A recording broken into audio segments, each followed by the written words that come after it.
Hello, everyone. I'm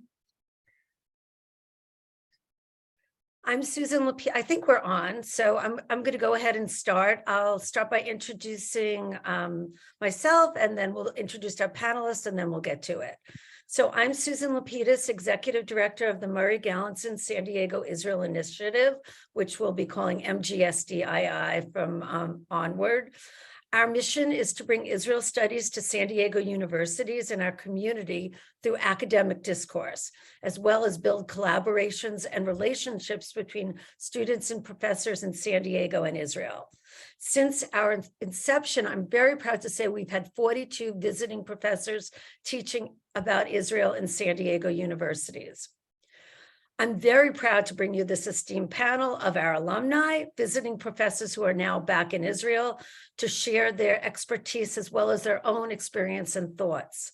As the current government in Israel takes up significant proposed changes to the judicial system that could have dramatic impacts on how Israel's democracy functions, this is our opportunity to hear from experts in Israel who have ties to San Diego.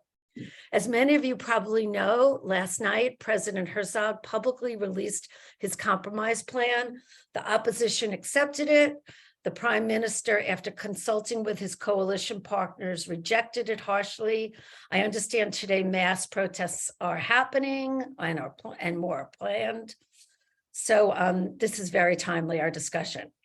Before I introduce our panelists, just a little housekeeping. If you have questions, please post it in the Q&A, not in the chat. The chat is disabled, and we will try to get to your questions. We will be recording this session, which will be available on our website. Now, I'm really honored to introduce our scholars and our friends who have all taught in San Diego. Mir Litvak is Associate Professor in the Department of Middle Eastern and African History at Tel Aviv University. He was an MGSDII visiting professor in 2021 at SDSU. Tamar Areli is a professor and head of the Conflict Management Program at Tel Hai College in Northern Israel and was an MGSDI visiting professor in 2018 at SDSU. Marek Stern is a researcher at the Jerusalem Institute for Policy Research and senior lecturer at the Shamoun College of Engineering. He was an MGSDI visiting professor in 2019 and 2020 at UCSD. So thank you so much for being with us this morning or this evening for you. We're going to start with 30 seconds of pictures from Israel to set the stage for our conversation, and then we'll jump right in.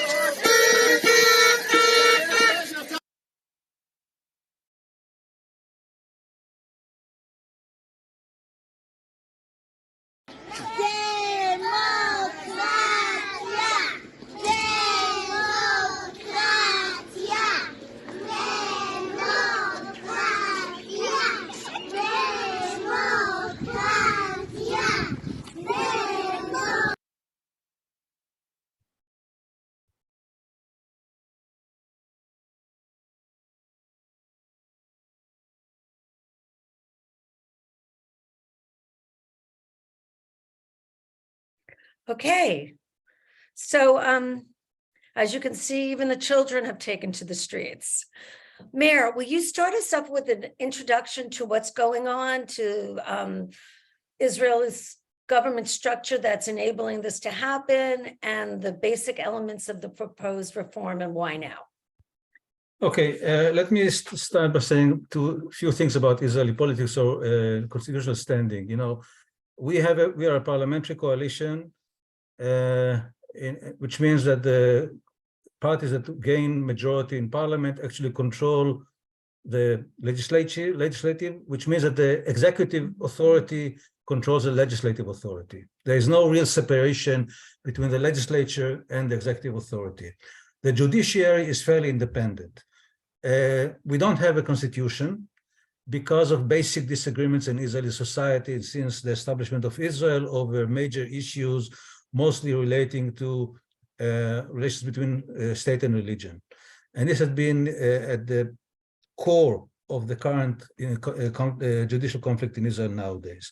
Now, because we don't have a constitution, in past 50 years or so, the Knesset has passed various laws, what we call either basic laws or fundamental laws, that put together eventually would form a constitution. The most controversial one among them, which again is at the core of the current conflict, is the law of what you can call about the dignity and freedom of men or of mankind. Now, the law, when it was legislated by the Knesset, actually by a small majority, by the Likud, ironically or historically, it was the Likud who passed this law, but this was a different Likud government party than from what we have now, did not contain a clause on equality. Intentionally, because the religious party refused to introduce the element of equality into the law. They refused to accept the idea of equality between women and men, or equality between non-Jews and Jews. So the issue of equality remained in vacuum. That vacuum was taken by the Supreme Court, especially under Chief Justice Aaron Barak. Now, Barak was a brilliant jurist, one of the most distinguished jurists in Israel. He served as a Supreme Court Chief Justice from 1995 to 2006. And he was famous for what we can call his activist approach in the judiciary, especially on these issues. He inserted the element of equality before the law into his interpretation of this basic law. And in a series of key rulings on various issues, he expanded, you can say, the law to introduce the issue of equality. His decisions, I would say, infuriated the ultra-Orthodox parties on several issues when they wanted to pass laws that would clearly favor their constituency over other constituencies in Israel. It also infuriated some right-wingers, especially settlers, who again wanted to pass various laws that would favor them at the expense of other population groups in Israel. Here we can see a growing breach between various segments of Israeli society and the Supreme Court. Added to that, I should say, Barak sometime also introduced another element, which he says that everything should come under the jurisdiction of the Supreme Law. And in a way, he expanded the jurisdiction of the Supreme Law into matters and issues which before that had not been taken by the Supreme Court. Again, leading to serious controversies. I should say that his expensive approach was criticized by some of the leading jurists in Israel, including some of his predecessors as chief justices, who claimed that he took upon himself or the court assumed authority which did not belong to it and but belonged to the legislator or the government. And I can give some examples later if people are interested. They also expressed the fear that by doing so, he would alienate the court from various segments of society. And by the way, indeed, if you look at various opinion polls, we could see that trust in the Supreme Court declined from what it had been 30 years ago, when it was almost enjoyed, let's say 90% support among the people, to much less today. And there's clear, you can see clear correlation between political views. The more people belonging more to the right and religious segments have very little faith in the Supreme Court. Those more liberals to the left, I have much more faith in the court. At the same time, we should, Barak also made another mistake. He often used the term, the enlightened person should say this, or would this clearly view it this way or that way. And this terminology, again, alienated to various groups as being seen as too arrogant. At the same time, I should say that that the Supreme Court under Barak and later on was much more cautious in practicing these views than its critics, what its critics claim. If you look at the past 25 plus years, the Supreme Court disqualified maybe 4 laws altogether because they contradicted the basic laws. By the way, much less than what the Supreme Court in America did. Okay, or if you look at security matters, the Supreme Court, in fact, backed most of the government decisions. It was very cautious. It took the issue of security very seriously. It never took measures which endangered Israeli security, in contradiction to what the right-wing people in Israel say. So it would be a mistake to view the Supreme Court as this bastion of, let's say, radical left-wingers who oppose the state and are alienated from the people. I should also add one more point, and that I'll finish, is that on several issues, critics of the Supreme Court actually wanted it very much to take an activist approach when it suited their interests or their positions. And I'll give you two examples. A major point of breach between the Supreme Court and people of the right in Israel was in 2005 when the government decided to unilaterally withdraw from the Gaza Strip. Settlers appealed to the Supreme Court and demanded the Supreme Court would ban or would contradict the government decision or would ban the government from withdrawing from the Gaza Strip. The Supreme Court turned them down, saying it could not impose such a view on the government. This was a political strategic decision. So in this case, they wanted the Supreme Court to be activist court. Another issue, which is pending right now for the past 3 years, is the question of eviction of Bedouins from state land in the West Bank. With settlers sued the government, demanding the government would evict them, demanding that the Supreme Court force the government to evict the Bedouins. The government does not want to evict the Bedouins, including Netanyahu, because it realized it would lead to an outbreak of violence. And again, here we have settlers who usually oppose the Supreme Court, now want it to be an activist Supreme Court, again, when it suits their political views. So these are now what the supposed reform aims is to severely restrict the authority of the Supreme Court on the one hand, ban it from either disqualifying their government laws, one thing. Secondly, enhance significantly the control of politicians over the courts. We have a system that is fairly balanced of how our judges are elected.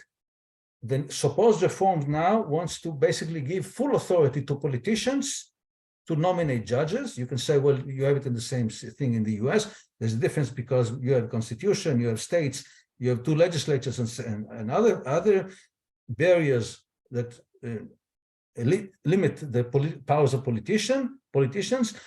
The danger in Israel that if politicians will appoint all judges, the judiciary will be completely subordinate to politicians.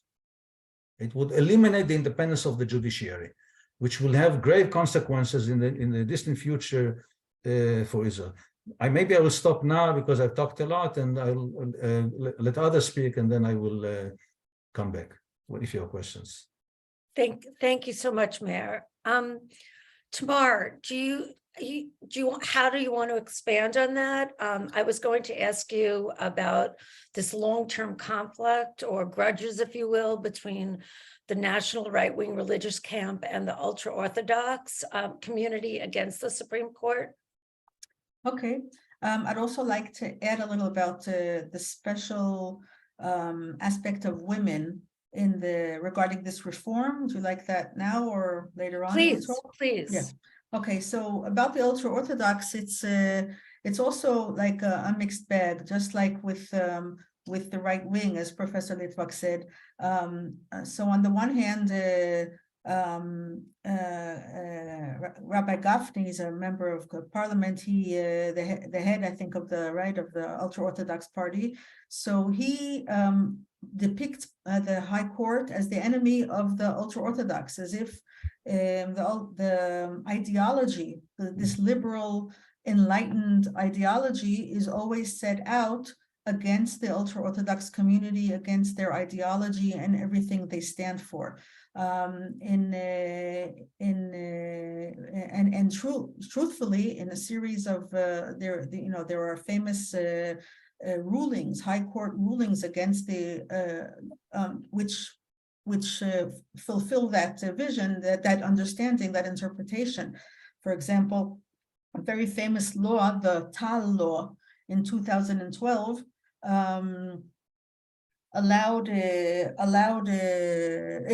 decreed that the proposal of the Minister of Defense to allow the ultra-Orthodox not to enlist in the army is not constitutional. And therefore it cannot be extended after it was supposed to end. And that ruling, I would say in many ways until today, is up in the air, because the ultra-Orthodox know that any coalition agreement that they have with the government regarding their not enlisting in the army, they're not serving in the army, will be overruled by the court because, again, of the issue of the expanded interpretation of the need for equality. Okay, even though really there is that's an interpretation in their eyes. Another thing is in 2011 there was a budget to give the yeshiva students a special scholarship, which the High Court ruled that's not equal, because the university students don't receive that, and other things that have to do with their special. With their financial needs as people who mostly study and don't work. But on the other hand, there were even very recently, the High Court ruled in favor and overruled Avigdor Lieberman in a ruling in favor of the appeal of the ultra-Orthodox in ruling that their special I would say discount in paying for children's care cannot be canceled from today till tomorrow. They need to have a decent amount of time to for that to happen. And of course, since that was postponed, now it's not going to happen at all. And other rulings such as that, where governments who wanted to cut down on these special economic rulings that serve the ultra-Orthodox community, that were perceived as in the interest of the ultra-Orthodox community, were kept simply because the High Court protected them. So there's always two ways to interpret how the High Court relates to this community, but the Gafni consistently depicts the High Court as an enemy of the Haredi community, of the ultra-Orthodox. Okay. Thank you, Tamar. Marek, do you want to continue on that track? Or I was also going to ask you to speak about the populist politics in Israel, which some can say are similar to what we're going through here in the States, and how it got us to this current crisis. Yeah, there are many similarities, I think, between recent politics in the States and Israel. But I think that to understand why we got to this crisis, and I think it's unprecedented, I can't actually relate to any other moment in Israel's history that can teach us where are we heading right now. It's really novel and scary as such. But we have to go back to history, to Israeli social history, to understand how did we get to this point. Now, Israel is a multicultural society, of course, and this discussion that we just talked about relates mainly to an inner Jewish conflict, I would say. The Palestinians are there, but they are not part of the discussion right now. They will feel the impact of what's going on later on, but right now it's an inner Jewish-Israeli conflict. And if we go back to the establishment of the Israeli states, we always had deep conflicts, deep splits within the society. We had the right and left split between the social left that controlled the country for the first 3 decades and the revisionist right? Begin, Jabotinsky, and Netanyahu is a descendant of this right. We also had the ethnic split between Ashkenazi and Mizrahi that started during the 50s, and still we carry on with those legacies. And the last conflict, which used to be minor at the beginning, which is the religious conflict or cultural conflict between secular and religious and ultra-Orthodox Jews, that became more dominant recently now.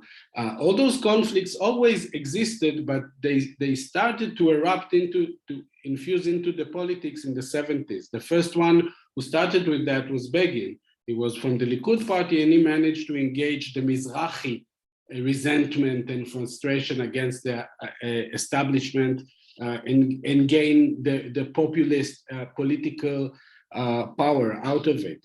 But Netanyahu, 20 years afterwards, took it for another level and consolidated all three rifts into one political discussion. Meaning today, being a right wing or being from what sometimes the second Israel, it means you are either from the revisionist right wing historically, like the Likud, or a Mizrahi, or a religious and ultra-religious, meaning he consolidated them all under one identity, in which all of them are fighting against mutual enemy, which is the Ashkenazi elite, right? That's populist politics always tries to divide us between us and them, and within very rigid social political boundaries.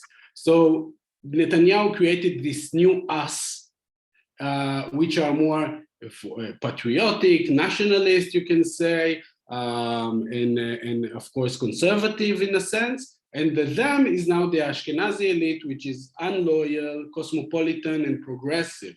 And I think that the dispute over the High Court is a bit of partially a strawman argument here that kind of hides behind it the power struggle that has been created in the last 20 years. So the court represents this elite, Ashkenazi elite, as much as the higher educational system, our universities and etc., and the media. And the reason why we came to this point right now is because the right-wing part of Israel, political camp, I would say, managed to control demographically. He already has a sort of demographic majority within the Jewish society. He rules the Knesset and the government basically in the last 30 years, but he didn't manage to cash out those, I would say, advantages to overtake other strongholds, as the High Court, as the higher education, and the media, which holds most of the social, I would say, power and capital, the social capital, cultural capital, which are very important.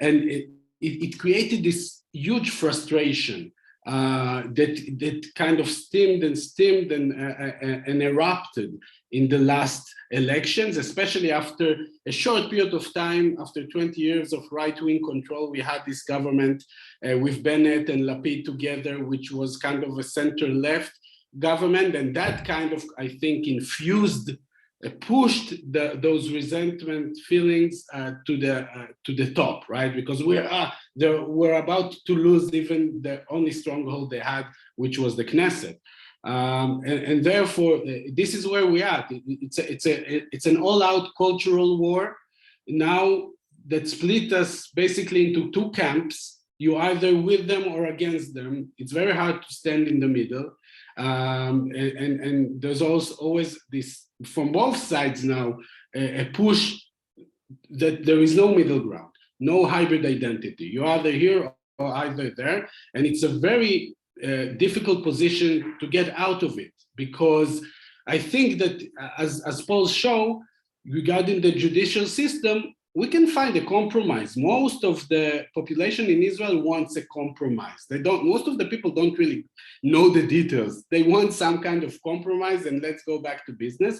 But those split populist politics are now in a position where it almost seems impossible to reach this compromise, even though the popular sentiment is in favor of. Wow.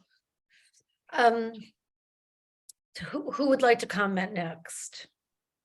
I was going to say, I was going to ask, and anyone could answer this. to talk about the compromise that was just suggested and rejected. I mean, that was the hope for everyone, I think. And Marek, the picture you paint is quite bleak, but would anyone like to talk about the compromise and maybe some move forward? Is any party stepping out of line? Is any of the groups going to come forward to help this situation? Please. Yeah. Any one of you could comment. If I could add one point, actually, not so Please. much about the compromise, but I want to add to Marek's comments, which I fully agree with, but I think we also have to add here two other elements.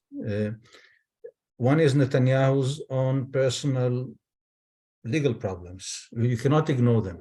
Okay, Netanyahu is not the first politician under trial in Israel, not the first politician accused of corruption in Israel, but is the first politician who, after being accused of corruption, launched a war against the judiciary. The late Yitzhak Rabin resigned over a minor legal offense, okay? Something which today would have been laughed at, okay? He resigned his office without making any complaint. By the way, under Barak, when Barak was the general attorney of the government, Ehud Olmert, again, not the most honest politician in the world, was convicted by court, never challenged the authority of the court. Netanyahu is the only politician who launched a war against the legal system, against the court system, trying to totally delegitimize the court system. This is something that has been unprecedented in Israeli history. This is one point. Another point, which is we have a trend in Israeli politics, among politicians in Israel, who are no longer ashamed of being corrupt, who basically want to legalize corruption, who I would say want to transform Israel into something that is similar to other Middle Eastern states or East European states. This is something, again, not that Israel was beyond any criticism in the past, not, of course not, okay? But what we have now is open legitimation of corruption, something that has never existed before.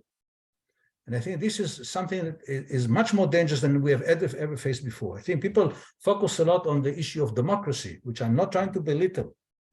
But in my view, the issue of corruption is crucial, because a corrupt state, a corrupt Israel would be a backward Israel, would be a weak Israel. It would endanger our security, our existence in the long run. So this is, in my view, an extremely important point, which the right-wingers try to marginalize in the public consciousness, but is very much behind their mind in what they are doing. Maybe if I can just add to that, to the issue of corruption, and I think that this regime normalizes corruption and normalizes ignorance and incompetence. And the reason they do that is because they manage to identify high education and legal rule as an Ashkenazi norm or culture, something like that, something that belongs to the other side. And in any way, we would not get justice in that. And in order to kind of divert those institutions, they create new norms in which they have no problem with Aryeh Deri that sat in jail, that was convicted twice and wants to be a minister again. No issue with that, because it's ours and it's not, and that's okay. And in any case, we don't believe the Ashkenazi courts, they probably, had some kind of fraud against him. And even high education, when they recognize that all the people who know something about political science in Israel come and say, your idea of a reform will change Israeli democracy. They say, we disregard your knowledge. It doesn't matter. We only look at who you are, and that's enough for us. And we don't need this kind of knowledge. And I think that is very, very dangerous for Israeli society for the long run already. So that's just to comment about the issue of corruption. I could add here, and then I'll talk about the compromise. what really comes in between what both of you said is like what's going on now with the high tech and the business community, because everyone recognizes their extreme contribution to the level of life in Israel and to the economic status that most Israelis have enjoyed for the last decade or two, and when their leaders, when the business community, high tech community warn about the danger of people relocating their businesses, their initiatives, their funds, investments to other places where there's a more stable political judicial system. So that was depicted in the media and by the government as disloyal people who are, again, the same Ashkenazi rich people who are willing to just pick themselves up and go someplace else, and they don't serve the country. The same thing about as if it's this business community that actually brought the rest of the world into the picture. Without them, no one would have known about this instability. So the whole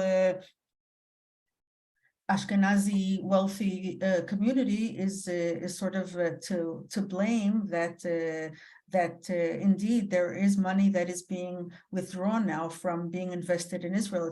Israel is suffering from divestment at the moment. Regarding the compromise, I think that the difficulty for President Herzog to bring forward to really advance this compromise, to have an agreement upon it, is really between all these issues. There is of course the identity politics, but I think also there's the issue of again Netanyahu's judicial problems. He has his hats to bury with. He has his concerns, and he needs a change in order not to go to jail. And his trial is ongoing as we speak, and maybe he would be willing to compromise, but he's willing to compromise on what's important to the ultra-Orthodox, and the ultra-Orthodox would be willing to compromise on what's important to Netanyahu. So for the ultra-Orthodox, there's what's important to them is, I don't even know how to say it in English, this Piskat HaHitgabrut, and which is Does like someone want to translate that? Overruling the Supreme Court. Yeah, I found override clause. Override, The fact it's part of this, an essential part of this, a very important part of the reform is that the High Court. The question is, can the High Court override a law? Okay, a law from that was that can the Knesset pass any law, or can the High Court overrule? And for the ultra-Orthodox, as I said before, this is very important, because any gain that they have in the legislation can always be overruled by the court. So Netanyahu maybe would be willing to give in on this and limit and allow the court to continue to monitor legislation. But for the ultra-Orthodox, this is very important. And on the other hand, how we appoint judges, which is another fundamental part of the reform. Does the coalition appoint judges? Does the coalition have an automatic majority in appointing judges or not? At the moment, it does not. And the reform suggests that it should have. And this is very important for Netanyahu, and maybe the other parties would be willing to be more flexible on this, but for Netanyahu, so that's sort of like the tragedy of the prospects of any compromise. But as I agree with Marek very strongly that we can all sit here and discuss the details of the different clauses and rulings of the reform, but behind it all is who we are, who they are, and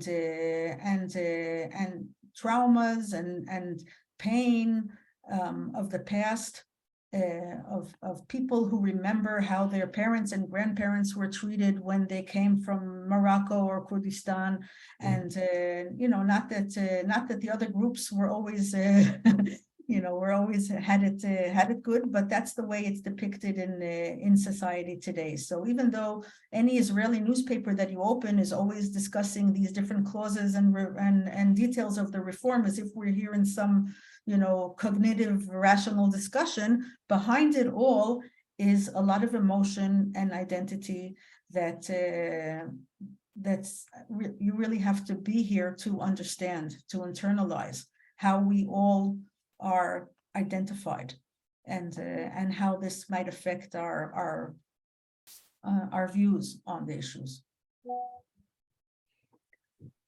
Well, I'm going to just maybe shift the conversation a little bit. Recently, I've been receiving WhatsApp messages with videos from Israel asking Americans to get involved, contact AIPAC, contact their Congress people, and telling them to take a stand and get involved. What power and legitimacy do Americans have in this issue? Well, And anyone could. Let me say one point. Israel enjoyed in the past American support, partly or largely because we were perceived as a democratic state. We enjoyed American support because there was a feeling in the US that we had joint values. My fear as an Israeli is that if Israel ceases to be a democracy, if Israel becomes what is at best something like Hungary, at worst something like Turkey, this bond between us and the US of shared values, of shared both democratic country, will be gone. This will play into the hands of the supporters of the BDS against Israel. This will be played into the hands of the enemies of Israel. So in this regard, it is, I think, I would wish for a friendly warning by Jews in America or by the Friends of Israel in America to the government, to Netanyahu, that he should be taking this into consideration, that he is endangering our security, he's endangering American-Israeli friendship and alliance in the long run if he goes on with this security. I'm not saying that there should be threats, but I think friendly warnings would be of importance, would be of help, because again, it concerns our long-term security and survival in this region. I'm going to read a question from our Q&A, which I think follows Mayor's point about security. If the proposed reforms take effect, what are the implications for the conflict with the Palestinians? So I think that there are many ways to address that question.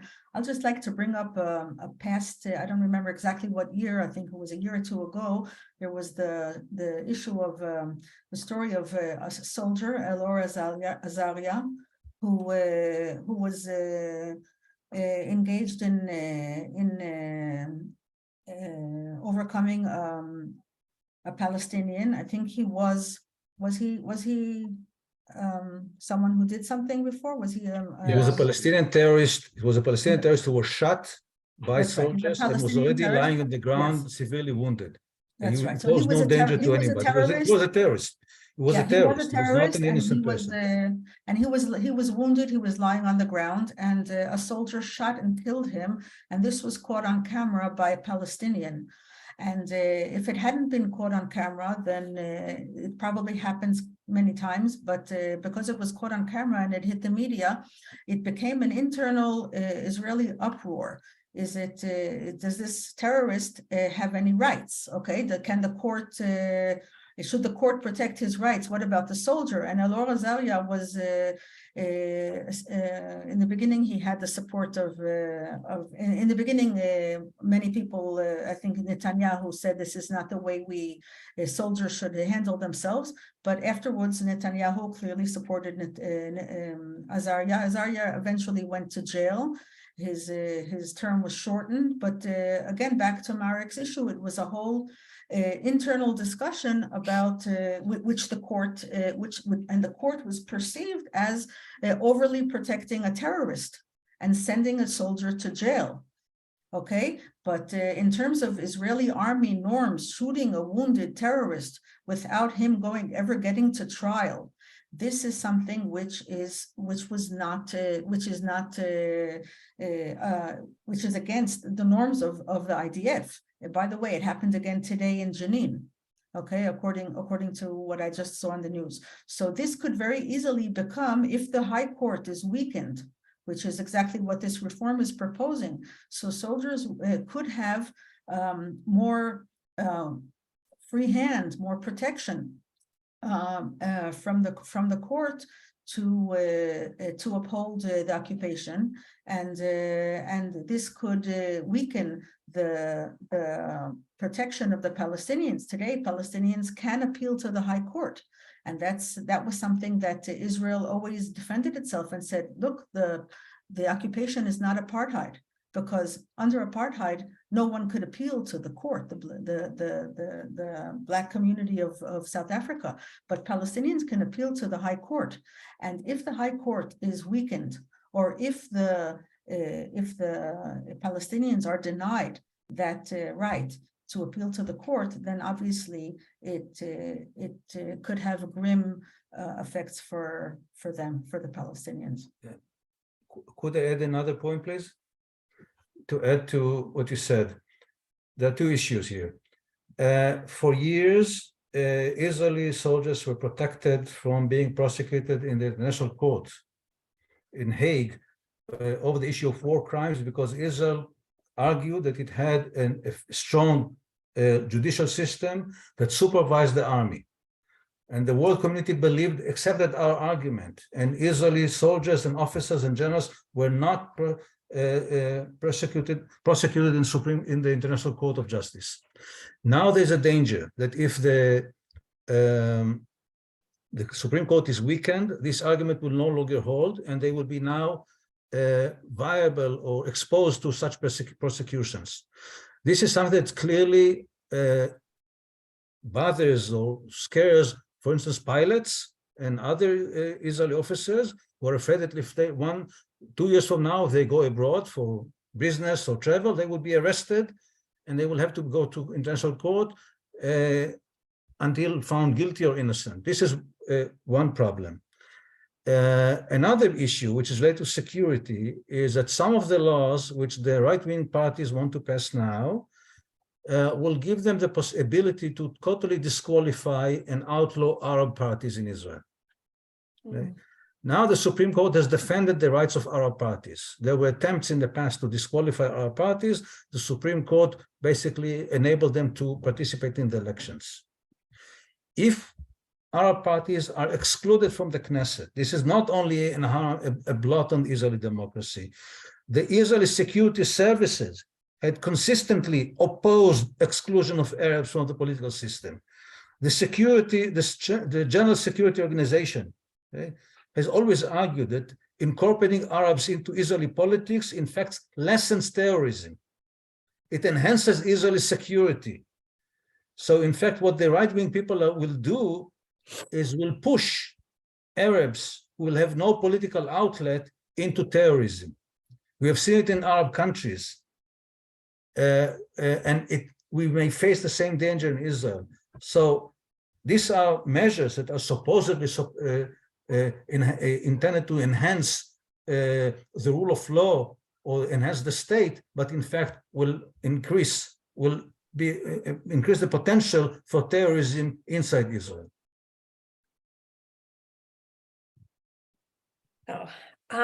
Okay, I'm going to throw out another question from our audience. The question is where does the Ethiopian Israeli community stand on in this conflict? Are they influential in politics or swaying support for the current government?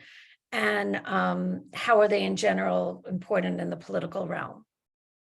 I can relate to that maybe in a broader context. Thank you. there are three groups that are not in the game as a collective, I would say. One of them is the Ethiopian community, which is relatively small, has a very small political power, and also suffers from ongoing racial discrimination in many ways of life. But it goes also for the Russian-speaking community, which is also not really evident in current discussion, and the Palestinians, which I mentioned before. But I think what is interesting about the lack of dominance or any participation of the Russians and the Ethiopians is the fact that they came recently, and they are not part of these historical, I would say, account settling that we are witnessing right now. But also it relates to both of their political, I would say, participation patterns. The Russian population that came from the Soviet Union is still not very much active within the ideas of, I would say, democratic activism and etc. And many, especially from the older generation, still afraid of going out to demonstrations, coming out from the totalitarian regime of the USSR. At least my parents, for example, I was born in Russia. Some of the agenda is, let's not even take part of it, but the young generation do it. Some of my friends are doing it, and of course myself, but not as Russian speakers, but mostly as part of the larger Israeli society. And also the Ethiopian community. There are just 2 weekends of a political community. They suffer from a trauma. Just a few years ago, there was mass demonstrations of Ethiopian Jews in Israel, and the way that the police treated them was very harsh and violent. So I possibly, I believe that, for them even join it would be a risky thing. Marek, I think the sentiment that I've heard is that both Ethiopian and Arab Palestinian community are disillusioned with Israeli democracy so far. So they don't, they may oppose the reform, but not enough for them to be dominantly voice in the streets. And the Ethiopians are extremely disappointed in the level of protection and equality from police, from the law, from the courts, and from discrimination. So they've said, they actually went out and said, and the same thing with the Israeli Arab Palestinian community, is that the democracy hasn't been so kind to them, so they don't seem to want to line up to be soldiers fighting for it. If I may, I disagree with 2 points. I'm sorry. I think. Well, we're in a democracy. Most Ethiopians are right-wingers, and they identify with the Likud because it enables them to be part of the majority and put the Arabs below them.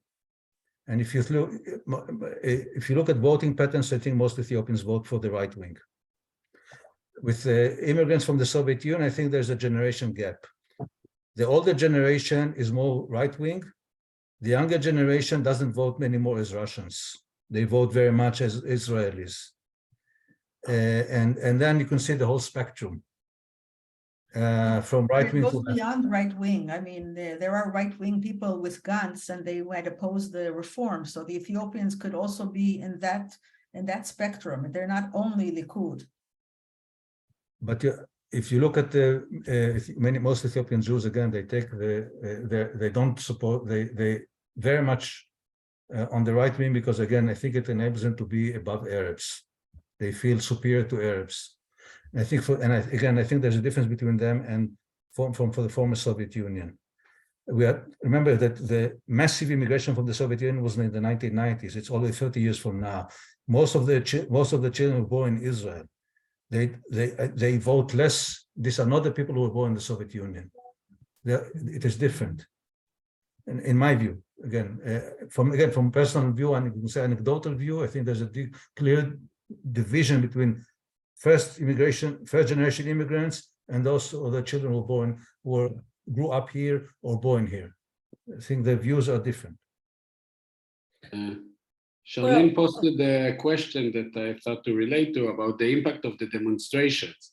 Yes, I was just going to ask that. Thank you. That's something that, in my opinion, is surprisingly very good, because what this reform has managed to do was to recreate again the central left camp, or even the left camp of Israel, and empower it.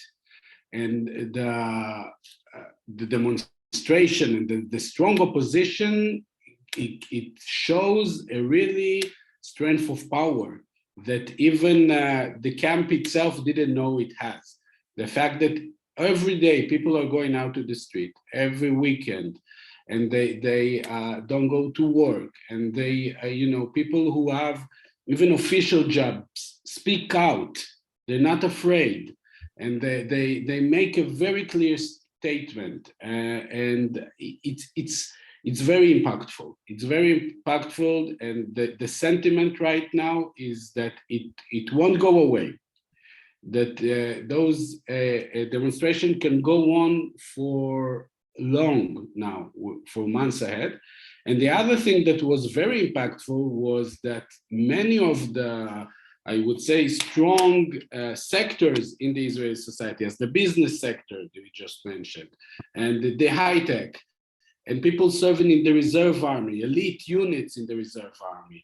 People stood up, and former army generals, former police commanders, even Secret Service people in the hospitals, so almost any professional background organized themselves to make a protest, and it creates a situation right now that it feels that the reform eventually would not pass.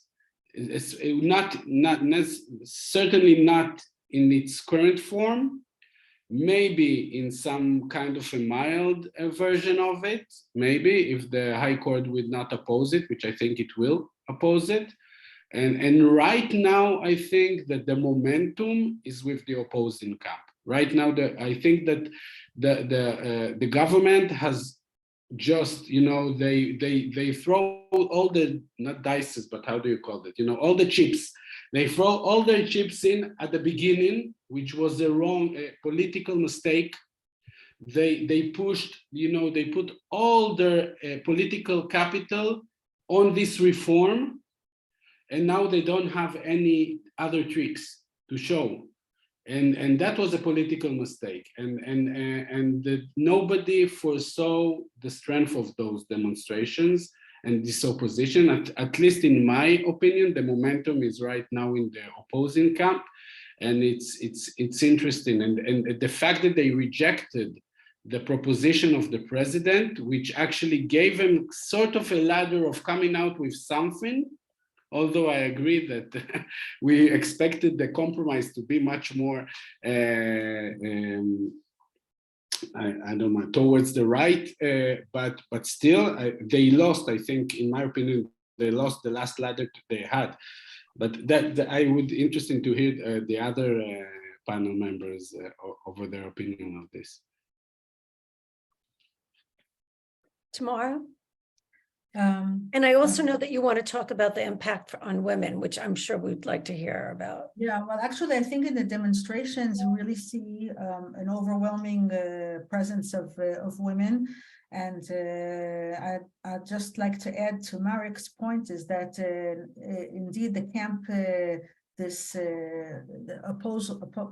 opposition to the reform, it has become a camp which surprised itself. It surprised Netanyahu, it surprised Levin, but we actually surprised itself, and that's very powerful to know that this Israeli people who have been sort of passive, with many things that have gone on over the years, and are able to hold up this demonstration day after day, week after week, and instead of dying out, it's growing, and that can, I think that Shamir once said that you can't ignore the public when they're even in small numbers if they're persistent.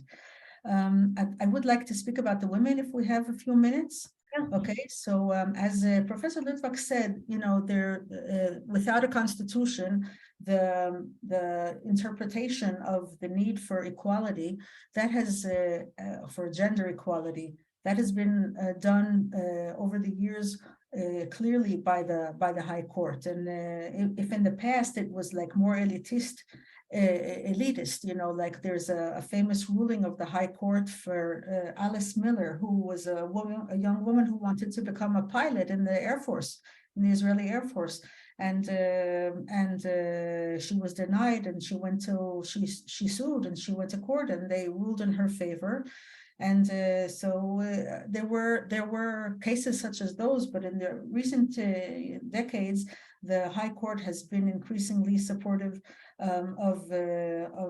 for people of all classes, women who sued for issues of equality, the right for their rights in divorce, their rights for equal opportunity, and one of the things that I mean, actually not one thing, the reform is actually composed. It's a whole infrastructure which changes. Which can potentially change the opportunities for women for equality. There is the clause that we mentioned before for overriding courts. So if demographically Israel is becoming more and more conservative, more and more orthodox, and you know, if the members of parliament decide that they want more separation in the public realm on streets, I mean, there have been cases in the past in ultra-Orthodox neighborhoods and Mea Sharim and holidays where they made a street for men or a street for women, or buses with men in the front and women in the back, and the High Court has ruled against that. But if the High Court loses its ability to overrule legislation, then women could actually find themselves back in a very separated, segregated social sphere, and the same with one of the things that was promised in the coalition agreement to the ultra-Orthodox parties was to strengthen the rabbinical court. Now, the rabbinical court is a court that has been very, very harsh on women when they seek divorce and equal division of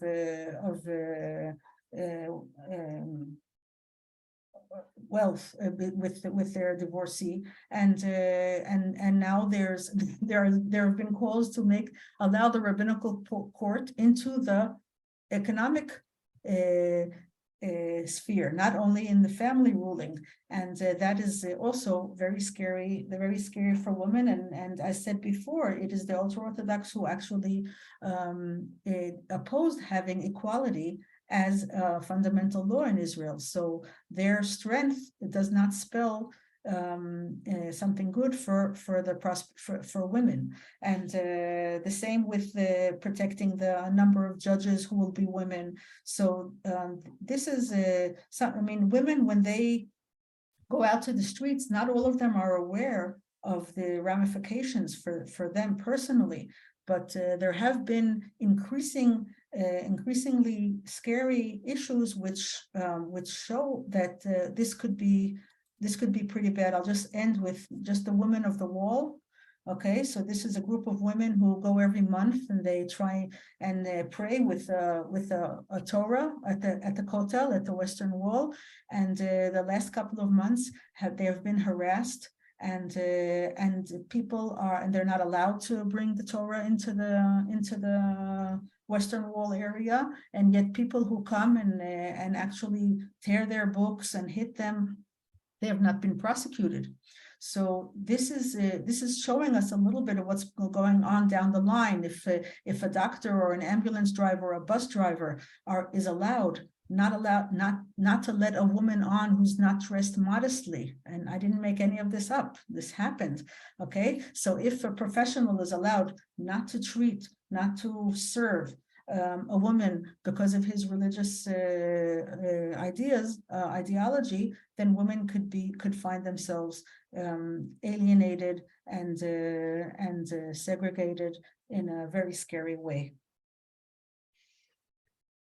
Thank you, Tamar. We're getting close to the end of our time. And in fact, we've already reached it, but I just want to, I want to end with a question for each of you. What gives you hope now? Do you see a compromise on the way? Is this a moment for the Constitution, for a constitution? Is that possible? Obviously, Israel doesn't have a constitution. It has the basic laws. So what gives you hope? Marek, you could start. I see you shaking your head.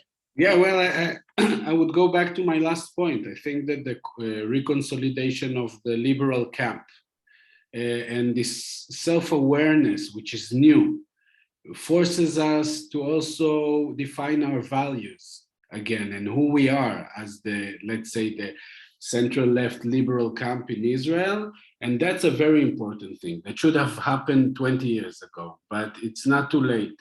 And I think that gives us hope because it also gives us a moment to think about our education system and how we enlarge it, how we create more inclusion of our populations into our, let's say, value field of values and etc. And also, but most important, how we conserve ourselves in the common reality of changing demography in Israel, how we have to safeguard the secular liberal people of Israel in the coming future. And I think that the resistance now to this reform gives us new tools for the future. So that's where I derive my hope from.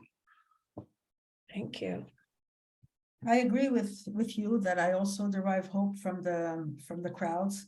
And I also think that the prospect of compromise is important because there were problems with the system. It's not black and white. The reform has actually I mean, Levine, even though people speak about his urge, this rush to sort of pull this through without having a public discussion. I mean, his gain is that now everyone is involved in these details of what kind of a court we want and what balance of power there should be and how representation should come about. So God willing, there will be a compromise, then we're more informed about what we want and what Israel needs. Thank you. Mayor? Though I participate in the protests, I'm less optimistic about the impact of the protests, but I think that what may have an impact is the economy. Netanyahu is not an idiot. He understands the grave economic implications of the reforms, that is, how negative it will be. And I think that once he realizes that he's seriously undermining Israeli economy, then I think he will have to change course. So maybe, I hope it will not be too late. I hope the price will not be too high, but I think the economy will force him to change course. And possibly also, by the way, and I'm not happy about it, problems with our neighbors that this government is creating right now or exacerbating right now. And I think that, again, grim reality will force him to change course. I hope not before it is too late. Thank you. We all hope so too.